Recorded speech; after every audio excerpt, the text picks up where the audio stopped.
On the latest episode of the Press Rewind Prince Lyrics podcast, I'm joined again by Jerry Bonner to talk about Parade's somber closing track, Sometimes It Snows in April. Welcome back to the show, Jerry. Thank you for having me again, Jason. Always a pleasure. Thanks. Again, we are going to be talking about the last song on the album, and it is a doozy. It's a doozy for sure. It's even before Prince passed, this was a song that elicited a lot of emotional responses in listeners due to its music, due to its subject matter and the lyrics, which we'll get into, of course. But just the way it's performed, it's very kind of quiet and melancholy.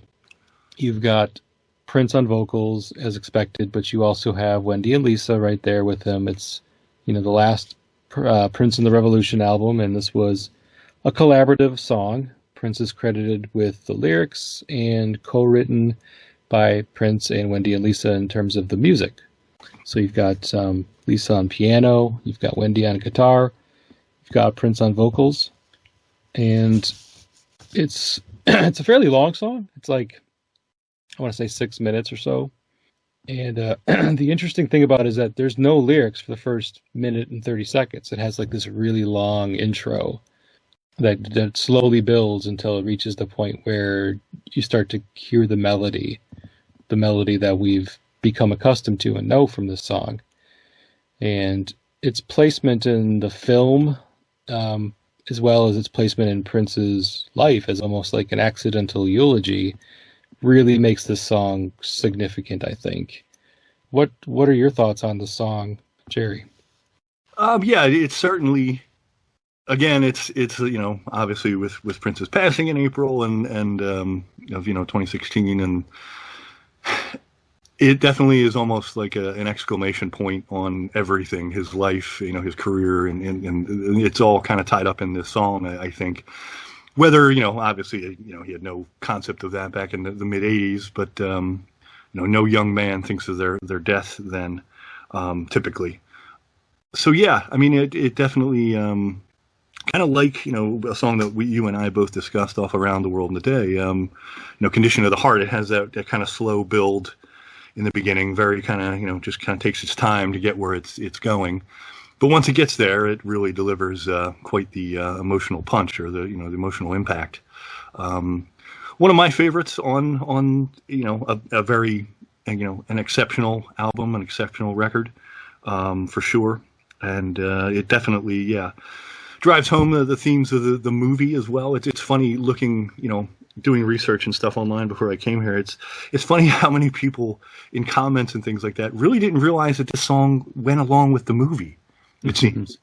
Yeah. And I was like, whoa, what, you don't understand that this was a movie soundtrack, or this was in a movie? And, they're quote unquote Prince fans. I mean, it's not, you have to be, but still, I mean, you missed this whole movie. I don't quite understand that, but okay. But yeah, it's definitely, I don't know if you would call it a ballad per se, but it's definitely one of my favorite slower pieces of his for sure.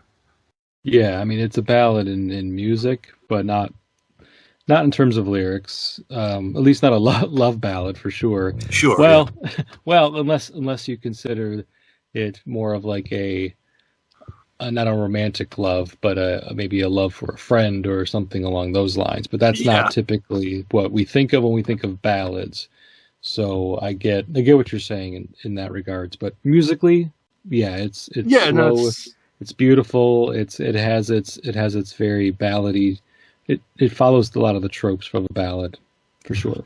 Yeah, I mean, it's a ballad. You could call it a ballad of brotherly love, because I mean, at least in my mind, it's tricky, singing the song, as a kind of an elegy for his friend. I don't think it's supposed to be Mary Sharon or anything like that. I mean, that's the only person you can really see singing this in the context of the movie. So yeah. Yeah. Right. So if you're listening to the song and you've never seen Under the Cherry Moon, some of the lyrics might not make a lot of sense, or it might just seem like it's a song sung about somebody else, from the perspective of somebody who's lost a friend. So it still works from that regard. Oh yeah, yeah. A song that's being sung about a friend that you've lost is a universal theme, regardless. No doubt. And yeah, that's what a lot of the people who were commenting, and it was clear that they didn't see the movie because they were like, I don't know who this Tracy friend person is, but Mm-hmm. it's like, wow, okay, you didn't see the movie, but all right, that's fine. Yeah, yeah, interesting for sure. Yeah. Oh, speaking of interesting and a little kind of spooky, I guess, in some ways. I don't know if you caught this during your research, but it became clear to me during just very quickly doing some background on when the song was recorded that it was recorded on April 21st, 1985. That's how it's been documented, and I guess it was confirmed by Wendy that it was April 21st, 1985. So all of the websites and everything out there says April 21st, 1985 is when Sometimes It Snows in April was recorded. Basic tracking, at least. Well, I mean, anybody who really follows Prince would certainly know that he passed on April 21st, 2016. So Yeah. 31 years Okay, to the day, which is bizarre. It is. Truly If bizarre. that is, yeah, very. If that's true. I mean, it's not some sort of like urban legend or anything like that. And if Wendy confirmed it, then it's clearly not. But yeah, that is. It's almost like I don't know. It's I hate to say that. I don't like using these things, but these kind of terms. But it seems almost like preordained in a way, or there's some again serendipity or sort of order in that. And I don't know. I also read too, and I again doing that. If that's true or not too. That Prince had some weird kind of fear of elevators as well. And for him to die in an elevator was odd. So yeah, it seems like there was a lot of things that kind of just in a weird way kind of came together, or some sort of again, like I said, serendipity or odd kind of circumstance that just I guess goes to show you that some people I guess just have that kind of power and or magnetism where things just kind of the universe almost kind of seems to bend to their will in certain respects, and I guess that's one of those things. Yeah, I mean, it certainly adds a lot of weight or gravity to the song that didn't exist maybe necessarily before he passed, because other than that, before April 21st, 2016, this was just a beautiful final track on the Parade album, and as you kind of already alluded to, it seems to be sung from the perspective of Tricky, Christopher Tracy's best friend in the film. It's the logical explanation of how the lyrics are written, and the fact that it's being sung by Prince, a man, would help with that explanation of who it's sung by. But after his passing, the gravity of that, knowing when it was recorded, knowing when he passed, and how some of the lyrics, and the fact that he passed in April, the song is Sometimes It Snows in April, and there's just a lot of coincidences and kind of eerie coincidences that add a lot of, like I said, weight or gravity to what was already a fairly heavy song to begin with, I think. No doubt. Yep, no doubt. Yeah, so as we kind of already talked about, the song seems to be sung from the perspective of, someone outside of the main characters. They're talking about, well, the talking about the main character is listed in the lyrics as Tracy, although I always thought that was a little odd or curious because I don't know if Tricky ever calls him Tracy in the movie. Usually I thought it was Christopher or, going by his first name. So to call him by his last name in the lyrics to this song it doesn't really throw me off because it's very clearly, I just kind of move past it. But if you think about it too much, then you start to think to yourself, I wonder why he did that. Was it just because Tracy has less syllables, so it fits better? I'm not sure. That's my first thought. Yeah, I mean, it just fits better in the song rather than Christopher. And yeah, I mean, I said it, and again, kind of getting prepared for this, I watched the movie again last night, and Tricky only refers to him as Chris and or cousin. Yeah. That's it. Yeah. He never calls him Tracy or anything like that. And honestly, I think the only time you see his last name Tracy is when he writes those poems or those letters. He signs it Christopher Tracy. Everyone else calls him Christopher, or Chris or cousin, as I said. So yeah. Mm-hmm. And this was a song that Prince really enjoyed playing live throughout his career. And I also noted that this was a song that was performed on his very last truly live performance in Atlanta on the Piano and the Microphone tour on April 14th, 2016. So that was like his last official tour date before passing. And the song was played in the encore. I don't believe it was the very last song that he played, or if it was kind of like a medley of sorts.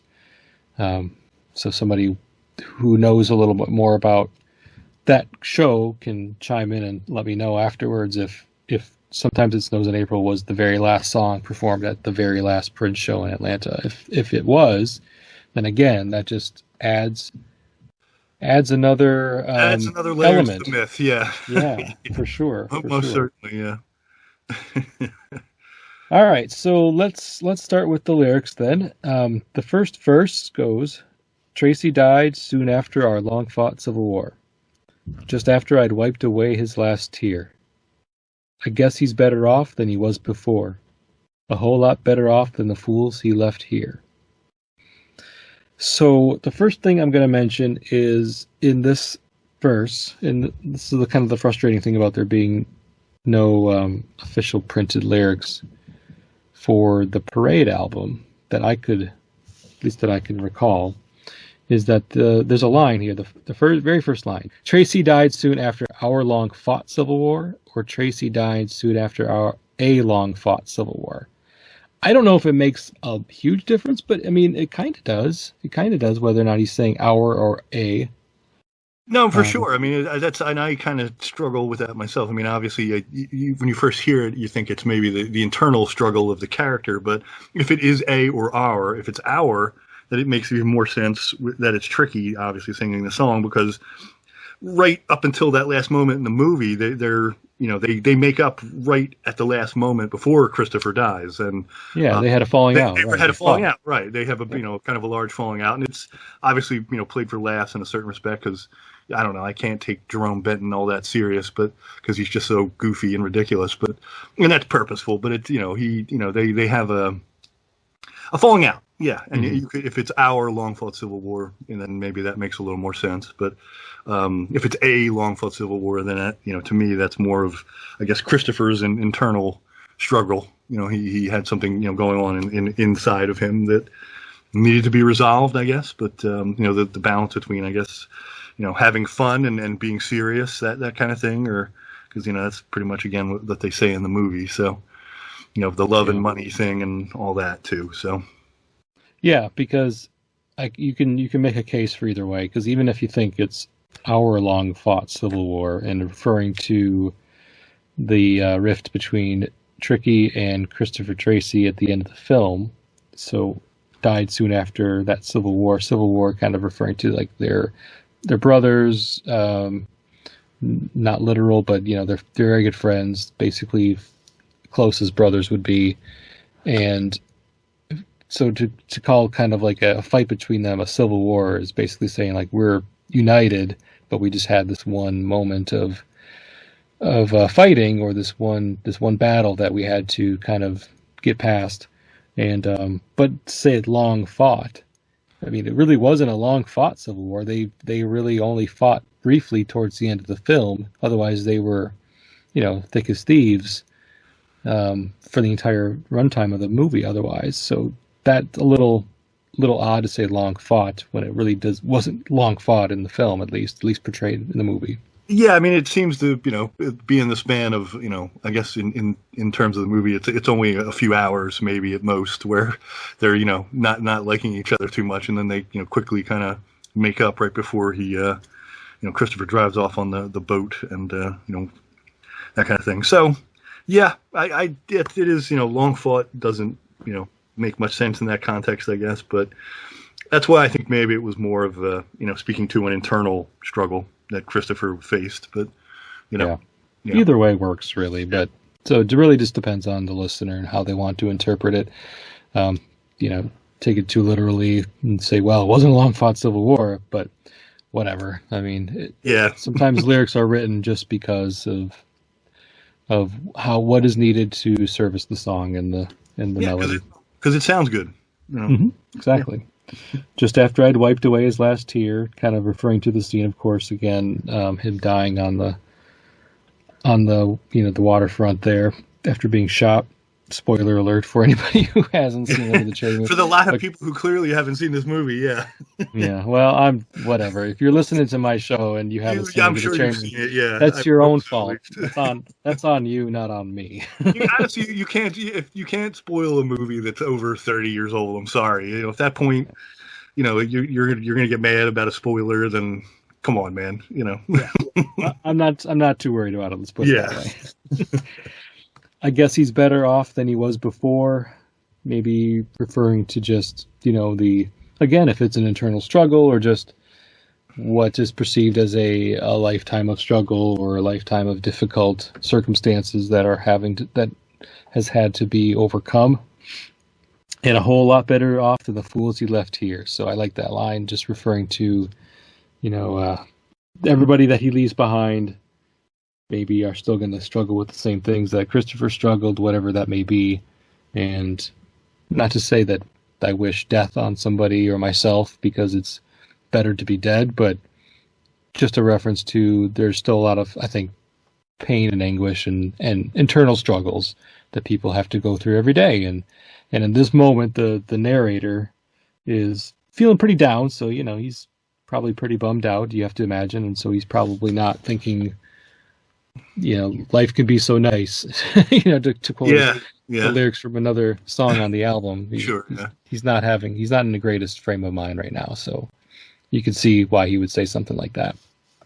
No doubt. Yeah, no, it definitely works. And it obviously, I took it, obviously Prince was, very, religious, and obviously, most people who say when you die, you go to a better place and, you leave, your earthly struggles behind. So, the people who are left here still to, fight the good fight, but, you have moved on to, hopefully something much better. So the whole song, after the very long introduction, the musical introduction, is pretty much all lyrics from here on out. And so then he goes straight into another section of lyrics that go, I used to cry for Tracy because he was my only friend. Those kinds of cars don't pass you every day. I used to cry for Tracy because I wanted to see him again. But sometimes life ain't always the way. So in this section of lyrics, Jerry, what do you see here that you like or wanted to point out? Well, yeah, I mean, again, it's, a little incongruous in a way. I mean, because it's, but it's not that it takes away from it. You're just, you're getting maybe a little too literal. But, Tricky obviously had another friend, because he ends up with the French girl, who ran the hotel or whatever, Katie. Mm-hmm. At the end, I would assume that she was his friend too, or lover, or at least it seems at the end that's where they're at. And obviously it refers to Christopher's car, which, they call in, Christopher Tracy's parade, his evil car, that caddy, I think it's a caddy, that big, the big boat of a caddy, but again, you're longing for your lost friend. I mean, that's basically what it boils down to. He's sad, because he doesn't get to see his friend every day. And, if you ever had anyone pass close to you in your life, I mean, you do. And that longing, never really goes away. It's always kind of there. I mean, it'll soften after a while. It becomes muted in a sense, but there'll be moments where you'll think of something or you'll see something, you'll hear something, and that will remind you of that person, and it hits you just as hard as it did when it first happened. So, I used to cry for Tracy because I wanted to see him again. Definitely hits home there. And, but yeah, and it comes to the realization though, that, hey, the life isn't like this, all the time. It's, you have to take the good with the bad, and life isn't always the way. It's, death is a part of who we are and what we are. And I guess the quicker and the earlier you accept that and, and don't have any fear of it, maybe the better off you'll be. Don't fear the Reaper. Don't fear the Reaper, man. More cowbell. Exactly. That's what sometimes it snows in April needs. More cowbell, definitely. Maybe there's a version of that in the vault. Yeah, Maybe I bet. part of Claire Fisher's orchestration that was removed because there was a version of this song that had orchestration in it, and Prince decided he liked it better without it, so left it on the cutting room floor. This song would be more suited for orchestration, but regardless of whether or not it was more suited for at the end of the day, he decided not to include it. So, and I don't feel like, oh wow, we really missed out, because I think the song works really well as a quite simple composition musically, Yeah, without a lot of sparse and stripped embellishments. down is the best way for the song. I think it definitely is more raw, and you feel the emotion. I think a bit better that way, or you get the emotion driven home a bit better that way. So yeah, Yeah, you really get the lyrics are really given an opportunity to shine and breathe in this song because of the stripped down nature of the music. So one thing I wanted to point out with this second section of lyrics where he says, "I used to cry for Tracy because he was my only friend," and then "I used to cry for Tracy because I wanted to see him again." That kind of implies to me that this is a death that occurred a while ago, like not super recent. For him to be referring to like when he used to cry for him. I don't sure. know I if mean, you that's took what I that was kind of away. yeah. I was kind of referring to. I mean, it said that's what I was kind of saying as grief. In the beginning, it's right in your face, and you're constantly kind of thinking about it, and then it does over time get muted. Yeah. Um, So and you're then kind of obviously, taking away that this is what yeah, is being, it's like kind of as being sung by somebody who has gone through that, and this is the grief is starting to become more muted. To your yeah, point. he's moved past it, but he's still reflective. Still he's missing his friend, and he's kind of saying that it's okay to miss him, but he understands that life isn't like that all the time. It's not Yeah. always nice. Yeah, Yeah, and then the kind of inherent sadness behind the line, like he was my only friend. Um, and if you're watching the movie, you can kind of get the sense that maybe they really were each other's only real friends. I mean, until towards the end, because pretty much their entire existence revolved around getting over on people, like trying to manipulate them in some way. And so that doesn't leave a lot of opportunities for true friendships and the kind of friendships and bonds that you make by being yourself, genuinely yourself, and not like a playboy or somebody that you're portrayed to be in order to achieve, this means to an end, financial end. So I can kind of see that, like where they've kind of felt like they were each other's only friends because they couldn't really, they didn't open themselves up to others in a way, and then maybe Christopher's passing at the end really gave Tricky that, or allowed Tricky to feel like he could be friends with somebody else, and other acquaintances that he had made that they were just really just trying to scam on or sleep with or whatever, because now their goal was different. Like his goal was different. He was already kind of set up with this condo in Miami, and so he didn't need to try to get one over on the woman that was running the hotel or the apartment complex that they lived in before, and so they could be friends, truly friends now. And that's sure, yeah, kind of a happy way to look at the ending after the sadness of a passing. no doubt. So then going into the chorus, it is, "Sometimes it snows in April. Sometimes I feel so bad, so bad. Sometimes I wish life was never ending. All good things, they say, never last." So with the chorus, I think it's a really kind of clever chorus because I don't know too many people who live in the southern part of the United States or in other parts of the world that don't experience winters the way that somebody in the northern Midwest would. And having lived in Wisconsin a lot of my life, which is basically the same weather as Minnesota, it does. Sometimes it snows in April, and that is just a fact. And I'm not so sure that everybody understands that if you don't live in a part of the world where spring can really take its sweet ass time to get there. And those April snows are always the most frustrating because you really felt like you've turned the corner. You've started to see some flowers and plants bloom. The leaves on the trees are starting to grow again and bud, and so then it's like we're here. We're finally turned that corner, and winter Yeah, I is mean, over. I get that, and I mean, even where I live, and I'll get into that in a second. But yeah, I mean, I get people who lived in the Minneapolis, Minnesota area, and obviously where you grew up too in Wisconsin. It's exciting when finally I think spring comes around, and and you're thinking it's right there, and then here we get some more ridiculous snow. Thanks. And yeah, I mean I always took it as too. I mean sometimes it snows in April. To me is that phrase. I mean it's just I guess a nicer way or a more eloquent way of saying it's raining. Sometimes it rains on your parade. Shit happens. Yeah, exactly. Sometimes you think here's that thing you're waiting for, and no, it's gonna snow on you, and spring isn't coming anytime soon. Yeah. For sure. And I mean, and even where I grew up in the Philadelphia area, and where I still am now, it never snowed in April up until, and I looked it up. It was actually April 1st, 2018. And it snowed that day, and not much, maybe a dusting, an inch, but that was the first time that I ever recall in my almost 50 years on this planet now it ever snowing in April. And It's funny that it happened after his death and his passing, because it did definitely bring. It's the first thing I thought of. I mean, when I saw it, I was like, you gotta be kidding me. It's snowing in April. I guess that's Prince's fault. Thanks, Prince. So yeah.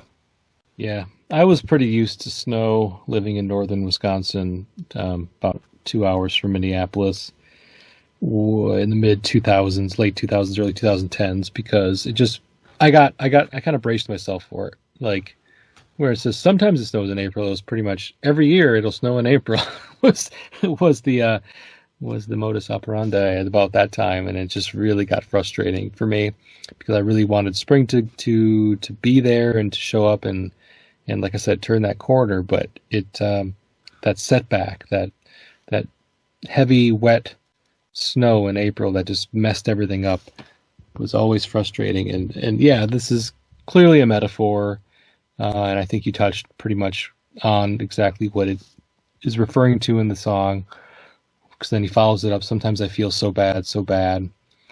But then the second half of the chorus, sometimes I wish life was never ending, all good things they say never last. So it's just another one of those kind of really sad lyrical moments in the song when you think about just death in general. So you can think of it specifically about Prince, and that, of course, it's easy to do because it's a Prince song. And you think about how, he was only 57?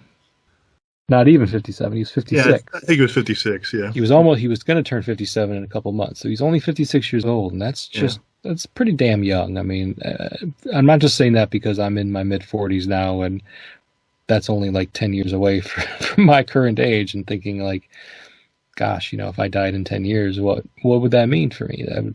It just feels like way too young. And it was way too young. And when you say something like all good things they say never last, you think of it as a fan. Selfishly, the good thing was having this man around to make music and entertain us.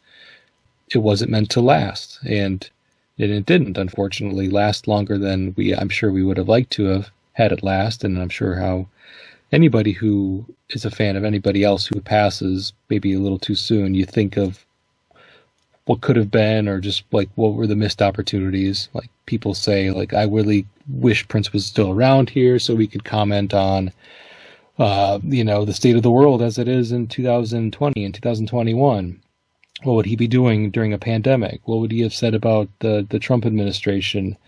So on and so forth. Black Lives Matter and George Floyd. And so just not having that presence, is, it's kind of like a void in for those of us who really connect to him and his music, for sure.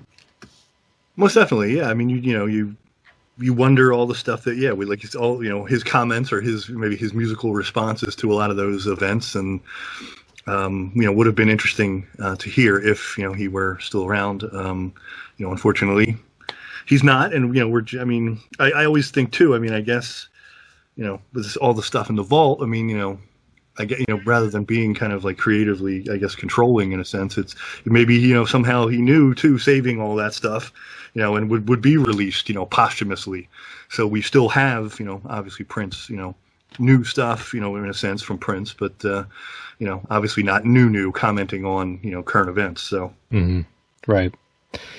Yep. It's just a very, very wistful kind of chorus with those lines. Sometimes I wish life was never ending. All good things they say never last, because it just slaps you in the face, the reality of death and death of the artist that's singing the song. But then you start thinking death in general, and it's not a subject that people like to necessarily think about all the time. But a song like this makes it inevitable, I think. Sure, it definitely puts it in your mind. I mean, what'll happen, if and when I die, or, when people I love will die. And it definitely, makes you think. And that's, what the best art always does. Okay, so then moving on from that, we've got now the next grouping of lyrics. I'll split it up into two sections. The first verse after the chorus is, "Springtime was always my favorite time of year, the time for lovers holding hands in the rain. Now springtime only reminds me of Tracy's tears. Always cry for love, never cry for pain." So here, going back to the springtime, and I think and I never really thought too much about it until I started, to kind of going through the lyrics of this album a bit more and figuring out, like, the cherry moon, that's a springtime moon. And so if you apply that literally, the movie Under the Cherry Moon probably takes place in springtime, right? I mean, I think that's the assumption that we're to make about the film, is that it takes place in spring in the French Riviera. So then going back, I've never been to the French Riviera, but I assume that it's that, it looks like it's that nice that time of year. Sure. I mean, that would make sense, obviously, in the overall, theme or context of the film, for sure. Yeah. Mm-hmm. Yeah, because it does look nice and warm. It was actually filmed more like late summer, but regardless, I feel like just there's enough clues out there to tell us that it's probably taking place in spring. Time for lovers holding hands in the rain. Now, because of the death of his friend Christopher Tracy, springtime is more of a time of sorrow and remembrance. Reminds me of his tears. Cry for love, never cry for pain. So just just a nice poetic way, I think, of basically saying, don't cry for my death. Just cry for things that make you happy, like maybe love, or if it happens to be lost love. But try to put on, or try to use your tears for happy purposes, happy reasons, and don't cry over the things that cause you pain and sorrow. Sure. Yeah. I mean, that's, I don't know. I remember it when I first, I guess as a younger man, first hearing this song, when I was like 16 or whatever.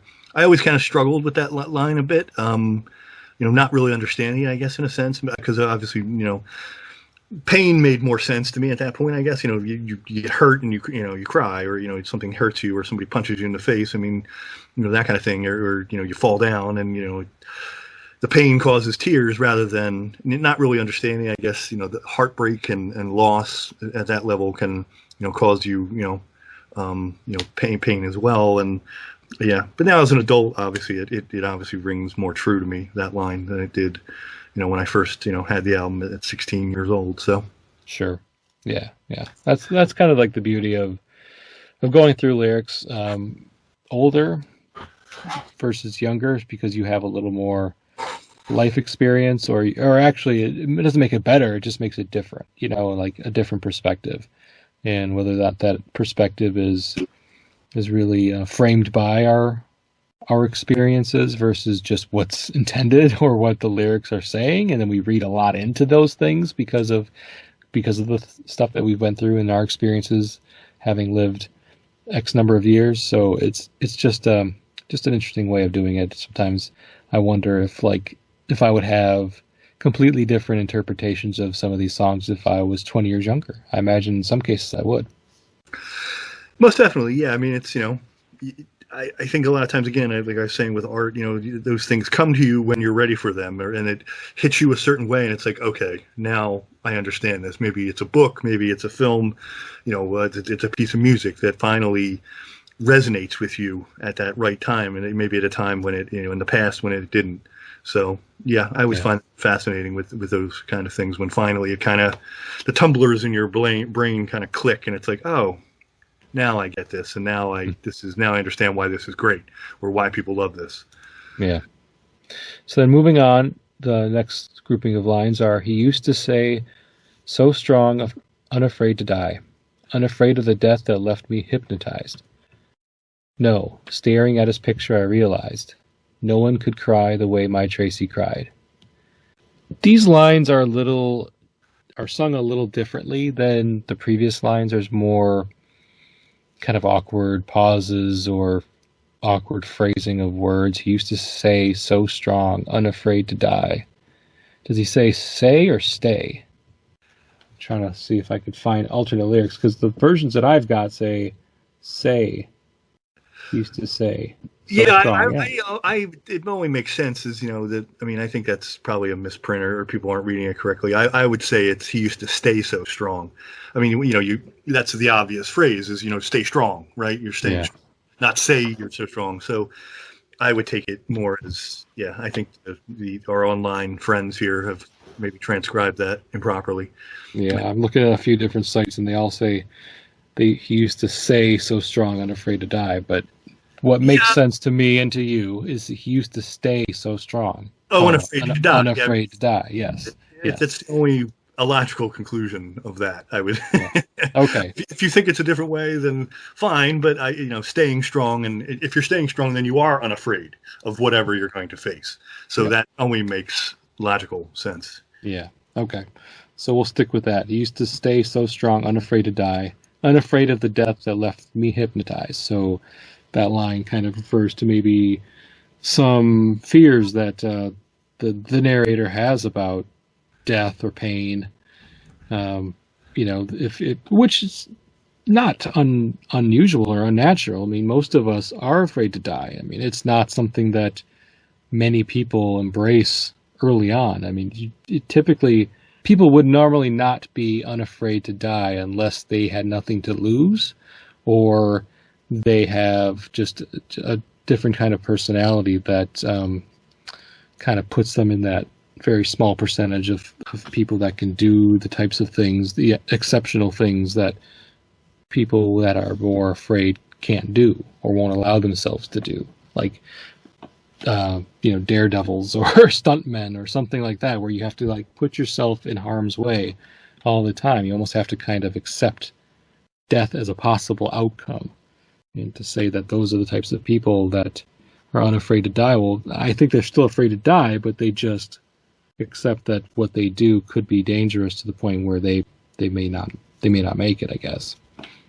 Yeah, I mean, I think when you're younger, I think you have a kind of an invincibility. I think it's not something you think about. Like it's just, you're young, you're virile, you're doing your thing, and it's going to be this way forever, and you don't really contemplate any kind of that kind of thing at that point. It's you're just going along and living your life as best you can, and the joie de vivre, right? That's it's a lot of French stuff here, so it's that lust for life in a sense that when you don't think about death, and you are unafraid, I think, in those ages. But when you get older and you have family and that kind of stuff, and like you referred to earlier, you think about what would it be like if I say, what would it be like for my family or my, you have things to lose at that point. That's when you start really contemplating it and thinking of the reality of it. So yeah, I mean, it's, he used to stay so strong and unafraid to die, and because he was living that life on the edge. Christopher was. There was scamming people on, conning people on the French Riviera, and just living day to day kind of thing. And I don't, again, if this is from Tricky's perspective, I'm not sure why that that fear, he wouldn't have shared the same fearless attitude, but because he was living the same life. But in a sense, it left him, he was amazed, obviously, by the, how resilient or how, I guess, unaffected, Christopher was. And, looking at his picture, he comes to a conclusion. It's like, he said no one could cry the way my Tracy cried, but I think that comes to, it's like no one was like him. That's an easier way to say that. I think it's like a poetic way here, but there was no one quite like Christopher Tracy. Yeah. That's the conclusion he comes to there at the end. And, like you said, it was sung in, especially those last three lines, are sung in more of a quicker kind of almost scat way. It's like, it takes a while to almost understand that one line. No staring at his picture, I realize, because he really kind of runs through that pretty quick. So, yeah, it's one of those where you had to rewind the tape, and it's like, what did he say there? Because you said there's no real printed lyrics, in the Parade album. So, yeah. And the whole "unafraid of the death that left me hypnotized," another thing that I think of is the narrator, or Tricky, if that's who we believe is singing the song, is maybe that's just another way of him explaining or expressing his admiration for his friend. Yeah, sure. Just admiration for his bravery, admiration for the things that he did in his life that maybe were selfless. I mean, that was kind of like his character arc in the film, is going from this selfish gigolo to somebody who, and I've said it in previous episodes, turned into an honest man.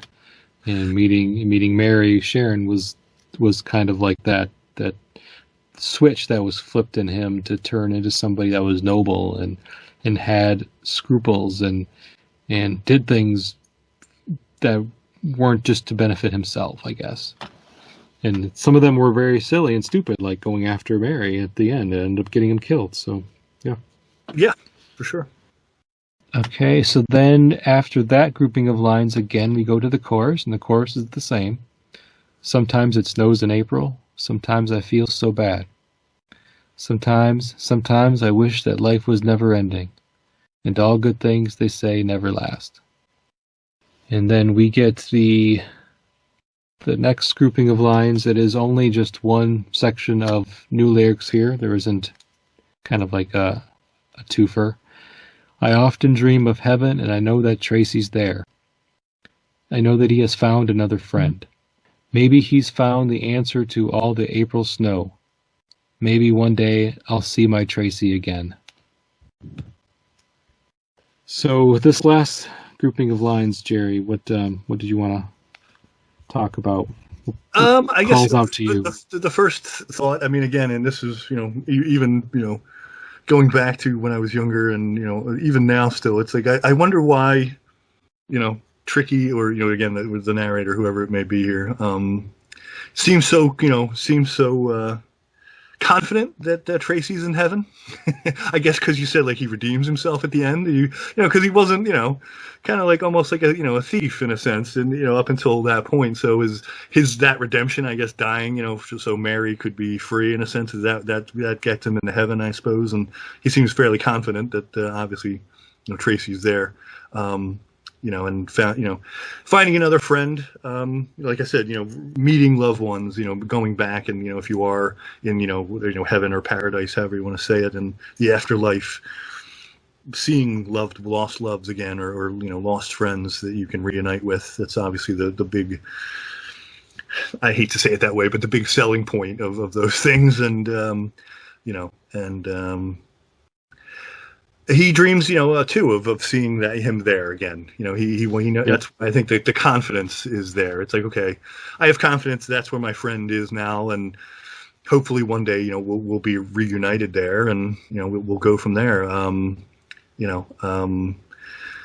Finding the answer to all the April snow, I guess, is, I don't know. I take that as maybe kind of almost like a little wink, maybe a little nudge wink, kind of like maybe a kind of a joke in a sense. It's like I'm kind of laughing about it. Oh, maybe, and when he's up there in heaven, he knows he can figure out why it still snows in April and rains on our parade, or makes things more difficult when we're ready to move on from that. So yeah. It's just a hopeful kind of thing, saying, hey, my friend is there, and one day I'll be there too, and we'll be reunited. Yeah, and he can introduce me to his new friends that he's made up in heaven. There you go. Yeah. So, yeah, well, something to look forward to. And like, I just, again, with the line, maybe he's found the answers to all the April snow.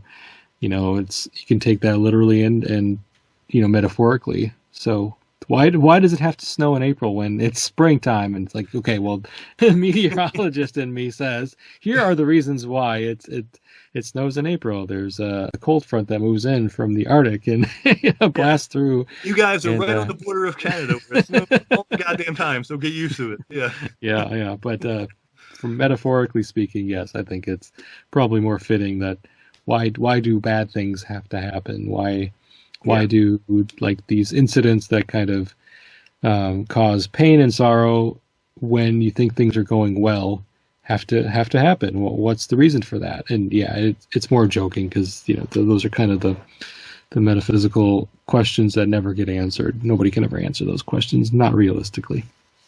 But he wants answers from his friend Christopher Tracy, who's up in heaven now. Yep. Hopefully he has them, but he'll only know that once he gets there himself. So. Mm-hmm. So then they get to the chorus again, and I'm not going to read it because it's pretty much the same. But then the last two lines of the song before it ends are all good things that say never last. So they repeat that line. All good things they say never last. All good things they say never last. But the new line here is, and love, it isn't love until it's past. Is that how you hear it, Jerry? Love, it isn't love until it's past. Love until it's past. Yeah, I mean that's okay. Well, love isn't love until I would have to again listen to it real quick. Love isn't love until it's past. Yeah, as always. It doesn't matter if "and" is there or not, but yeah, I always in my mind I'm now singing it as love isn't love until it's past. But yeah, same thing. Yep. Okay. Because I thought I saw some lyric websites out there that refer to it as something different. I'm going to pull up love. It isn't love until it's had. And I never heard that. I always heard past. Yeah, I never heard. I would definitely not say it's had. I mean, in a sense, that's and even I was gonna get into it. I guess that line, still as an adult, maybe doesn't resonate with me quite as much. I mean, it's an interesting sentiment to end the song, but I mean, when I'm in love or I love something, I'm in it in the moment. I don't think about it like I would say. To me, it's I know I love it in the moment and not in the past. I mean, you like you say, maybe there is a bit of nostalgia or even kind of like feelings of that, and maybe, but for like retro type things but those don't last either. I think that's very fleeting. Like again, we have a shared hobby with video games, and a lot of times you think about a video game. It's like, oh man, I love that game back in the day, and then you play it now and you'll play it for maybe 5-10 minutes, and it's like, okay, I get why I like this, but it doesn't stick so much with you, and you have that. It doesn't. The feeling of nostalgia, quickly fades, and you don't have it as it was in the moment. That same white hot, passion or whatever it was for a person or a thing, and so I don't really agree with that. That love isn't love until it's past. I don't know. That one doesn't really quite hit the note for me or hit the mark for me. So maybe you have a different interpretation that I can, that maybe would clarify it for me a little bit. But yeah. Yeah, I don't know. I mean, with the past, because when you say that line or say that word, you could also think of it as past, like P-A-S-S-E-D. Yeah, right. Love, it isn't love until it's past. So if you think of it that way, and I'm not saying that I ever really did. I think I always heard it past, like past tense. And sure. And like you, I always thought to myself, well, why? Why are we saying that you can't really love somebody until it's in the past, like it's in the rearview mirror, either because that person has passed away, and that's where I was thinking, oh, maybe it's past, like passed away. So I don't know. I mean, past in the past tense doesn't make as much sense for me, because I think I do definitely agree with you where love in the present tense is and should be is just as intense and as important as love that occurred in the past, or love that is no longer there because of something that happened, the person left or died or whatever, and then only thinking on it fondly in the past tense. That's not I don't think that that's a really healthy way of looking at love. Like it's only can be love if you have lost it. Yeah, that summarizes it maybe a little better than I did.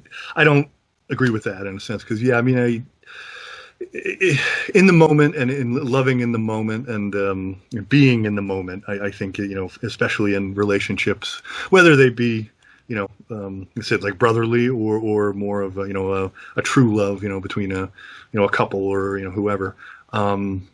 Yeah, there's nothing quite like that, and nothing that can distract you.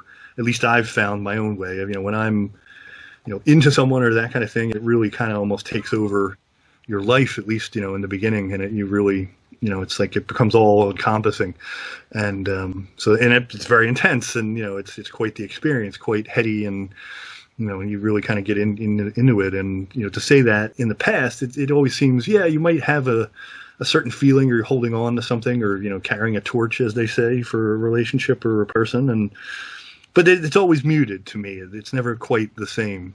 There's not that same passion or burning or desire that's there, and when you're in the moment. So Yeah, I'm not quite sure what that's what I'm saying. I struggle with this line a little bit. I mean, it's a nice way to end the song, but if you break it down like we're doing, it kind of like maybe not, but okay. I'm not Prince, so maybe he had a different interpretation of what he was trying to say, and obviously we don't know. So yeah, possibly. It's just I almost think like it'd be the opposite. Like love actually, and it's sad to say, but love fades over time. If it's in the past, it'll eventually fade. Typically, you think of it like almost like not 100% of the time. I mean, I'm not going to speak to somebody else's experience with loss and say that this applies to you or anybody else. But if you think of it more in typical terms, you think of like a love. You're all riding together in the same car or on the same road, and then that person stops. Like they were parallel with you, and they stop. And stop for whatever reason. They stop because they've died, or the relationship ends. You keep going because your life continues, and you keep going down this path. And so you look in your rearview mirror, and they're early on. You can still see them, and then you still kind of look back on it wistfully and mournfully. But then the further you go along down the road, the smaller that vehicle gets in your rearview mirror. And so I don't think of it like you have to see what's coming in front of you. You have to pay attention to what's ahead, not what's behind. And so that's all I'm really doing is just kind of agreeing with you in a way and saying I don't understand necessarily that line exactly how it's written, if it's truly past P-A-S-T, and if it's past P-A-S-S-E-D, then maybe it's a reference to to death and how that love can become more cemented because of a tragedy, or not even a tragedy, just any death really, and so then that love stays kind of suspended due to that untimely passing. But I don't know if that's the intent, because that's that would make more sense in terms of the song, and obviously the overall narrative of the movie as well. Yeah, and again, this is again more personal experience, dealing with, or encountering people who are widowers and that kind of thing, and they don't. I don't think and I know this from my mother too. She's remarried and whatnot stuff too, but I know that she doesn't love anyone as much as she loved my father, because he died relatively young, or at 53, and it's you accept, I think, certain situations or certain things moving down the line. And I'm not saying she doesn't love the man she's married to now, but I don't think that she'll ever, love that way, again, or love the same way that she loved him.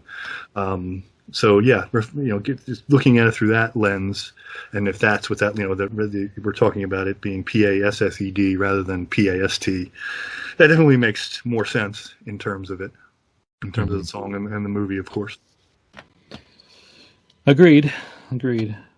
So I'd be interested to hear others' interpretations of this last line, because it's the line that sticks with you, being that it's the final line of the song.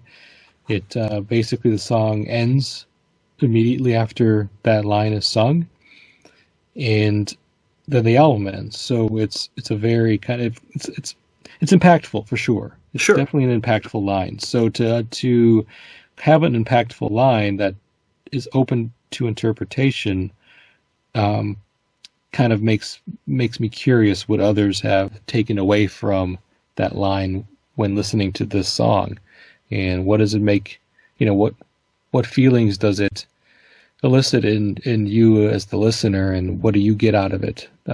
What is it that makes it impactful for you? And that's what I'm interested in. So hopefully I'll get some feedback on that. Yeah, it's definitely, a wistful kind of melancholy way to end, something that starts off with, so boisterous, with Christopher Tracy's Parade. And then, he's living his, best life kind of thing out there. And then it kind of ends with this, very somber kind of trailing off, talking about, is love, relevant, or do you realize it in the moment, or has it passed? Or, it definitely makes you think. No doubt. Mm-hmm. Well, I think we have then gone through the entire lyrics of Sometimes It Snows in April, Jerry. I don't know if you had anything else you wanted to say about the song. Yeah, I mean, well, I guess the one thing, and well, two minor things, and they're more kind of anecdotal, and I always, this song. And it's funny, at the time, it most definitely wouldn't have happened, because knowing how Prince was with his, how protective he was of the music rights and that kind of stuff.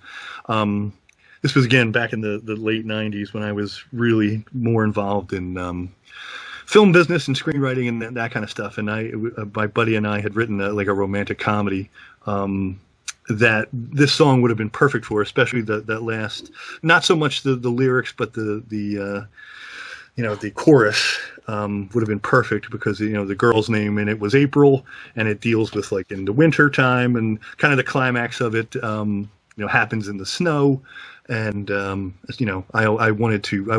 my thought was always to use this song in the movie, if it ever, had gotten made. It never did, obviously. And, but again, knowing now, how Prince was, especially then with his music stuff, he probably would have never let us use it. Now, though, if it ever, happened that it would get made, I'm sure the estate would be more than happy to sell me the rights to the song so I could use it. So, yeah, that I always think of that too when I hear that song. I think of that script, and it was it would have been a nice little romantic comedy movie if it ever happened, but it never did. And but this song always makes me think of that as well, and I can still actually see the scene in my head, how it would play out, and how the song would just fit right in perfectly almost, for how it's, the scene plays out there at the end, kind of the climactic love scene in the movie. So, yeah. And then, the other little thing I have is how I acquired, the album, Parade here is kind of funny. I was delivering newspapers at the time. I was 15, 16 years old, and the guy who ran, my route said, all right, well, if you get, I think it was 10 more subscribers, you can add 10 more subscribers to your route, then I'll buy you, a record or CD or album of your choice, as a reward. And I added 10 people to the route, and I said, yeah, I want, I want Prince's Parade album. And that's how I have the cassette. That's how I got the cassette, and I still have that cassette, which I listened to last night, again, before watching the movie in and of itself. So, yeah, just kind of weird little things you remember about. Yeah, that's very cool. Period. Yeah, so. I don't suppose that you added all of those subscribers in April, did you? No, actually, it was like late September, as I'm recalling. Yeah, late September, maybe early, because I remember, I think I had just kind of gone back to school at that point, and I started working, for the Philadelphia Daily News, when they still had door-to-door delivery every day of a newspaper. Yeah, and that was a thing. So I did that for a while, and it would have been more poetic. Yes, I could have lied and said, yeah, it was totally April. I'm pretty sure, as I'm recalling, it was like September. Yeah. Okay. Well, I don't know. The truth is always better anyway. So it doesn't make the story less interesting. I mean, I could tell that story now, but you can just delete that whole other part, and I can say it's April if you want. It happened on April 21st. Oh my God! It was April 21st, and he handed me this cassette, and yeah. Because you have that kind of photographic memory, you can remember the exact date. Exactly. Well, yeah. No, so I looked at the newspaper, and the newspaper had it right on the right on the front page, April 21st. I remember it so distinctly. No, unfortunately not. It was September, and still, I know how I remember it was September though too, because I remember delivering the papers, and it was still pretty hot. And when you with those kind of papers too, back in the day, I don't know if you remember, you would, especially when it got hot, you would get ink all over you. Even when you handled the papers, the ink would still transfer. Yeah, and I would come home and have like ink, the newsprint ink, all over me from delivering the papers. So yeah, that only happened when it was still kind of hot and humid. So yeah, that was my first money making job as well as a junior high age kid. And people don't even call it junior high anymore, but that's what we did back when I was going. Yeah, middle. I call it middle school, but yeah, we called it a junior high. But anyway, it was Paperboy. That was my first job too. Very cool. All right, well, thank you, Jerry, for joining me on this episode of the Press Rewind and Prince Lyrics podcast. Did you have anything you wanted to promote or anything you wanted to share with the listeners about where to find you? No, just. I have, just follow my Twitter at jbonner71. Anything I'm writing or doing usually will filter through there. I have a few things, in the pipeline that'll be coming out that are very cool. Not really Prince related, but just some stuff that I would like people to check out and maybe share or tell me what they think of it. So just check me out on Twitter, and that's really it I have at this moment. Okay. Well, thank you again for joining me. Thank you for having me. As always. Absolutely. Always a pleasure. Always a pleasure. Okay. So this has been the Press Rewind Prince Lyrics podcast. I've been your host, Jason Brenninger. You can get a hold of me at pressrewind.net. I'm also on social media on Facebook, Instagram, and Twitter as well, and using the Press Rewind pod as the moniker or the name that I go by on those social media sites. Also, join me on Discord. I'll have the Discord server link in the show notes and anywhere on the social media platforms I'm on. It's a place to kind of get in touch with me or to get in touch really with anybody that's on the Discord to talk about Prince. Until next time, goodbye.